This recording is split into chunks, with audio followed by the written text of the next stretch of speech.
Sence nedir ki? Ardına bakmadan gitmek mi? Bütün her şeyi bitirir. Bir kapıdan çıkıp dönmemek mi?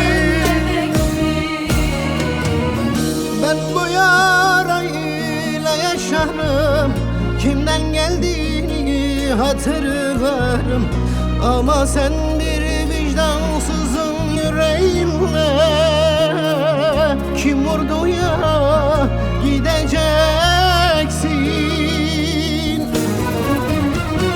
Bir zalimin ocağında, bir kalpsizin kollarında, ihanetin yollarında kim vurdu ya gideceksin.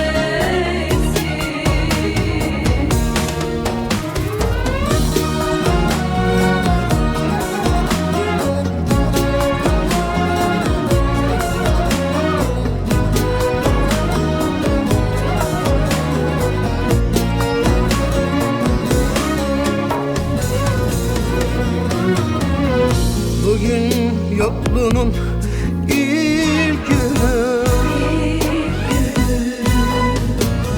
Öyle çok canım acıyor. Gözlerim sanki sana yağmur. Yüreğim yaralı kanıyor. Ben bu yarayla yaşarım, kimden geldiğini hatırlarım. Ama sen bir vicdansızın yüreğinle kim vurdu ya gidecek.